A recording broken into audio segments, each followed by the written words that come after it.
ഒരു മനുഷ്യജീവനെ തിരികെ പിടിച്ചുകൊണ്ട് വരിക എന്ന ഉദ്ദേശം അവർക്കില്ല എന്ന് ആർക്കായാലും തോന്നിപ്പോകും. ഒരു തരത്തിൽ തൊഴിലുറപ്പിന് പോകുന്നതൊക്കെ പോലെയായിരുന്നു കർണാടകയിലെ അധികൃതർ ഈ രക്ഷാപ്രവർത്തനത്തിൽ പ്രവർത്തിച്ചത്.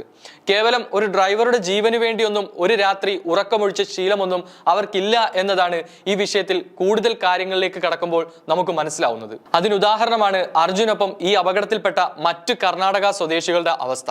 അർജുന് ഈ അപകടം സംഭവിച്ചത് കൊണ്ട് മാത്രമാണ് അവരിൽ ചിലരുടെ മൃതദേഹങ്ങളെങ്കിലും കണ്ടുകിട്ടിയത്. എന്നാൽ മലയാളികളുടെ ശീലവും നമ്മുടെ അനുഭവവും അതല്ല. മനുഷ്യന്റെ ജീവന് ഒരേ മുൻഗണനയാണ് എന്നും മലയാളികൾ നൽകുന്നത്. അവിടെയാണ് കേരളത്തിന്റെ മഹത്വം എന്താണെന്ന് നമ്മൾക്ക് മനസ്സിലാകുന്നത്. ആ മഹത്വം മനസ്സിലാകുന്ന ഒരു കുറിപ്പാണ് ഇപ്പോൾ സോഷ്യൽ മീഡിയയിൽ ശ്രദ്ധേയമാകുന്നത്. ആ കുറിപ്പിൽ പറയുന്നത് ഇപ്രകാരമാണ്: 2020 ഓഗസ്റ്റ് 7 ആ രാത്രി നിങ്ങൾ ഓർക്കുന്നുണ്ടോ? കോവിഡ് ലോക്ക്ഡൌൺ നിബന്ധനകൾ ശക്തമായിരുന്ന കാലം. ആൾക്കാർ പരസ്പരം ഇടപഴകില്ല എന്ന് മാത്രമല്ല, പരസ്പരം കാണാൻ പോലും പേടിച്ചിരുന്ന കാലം.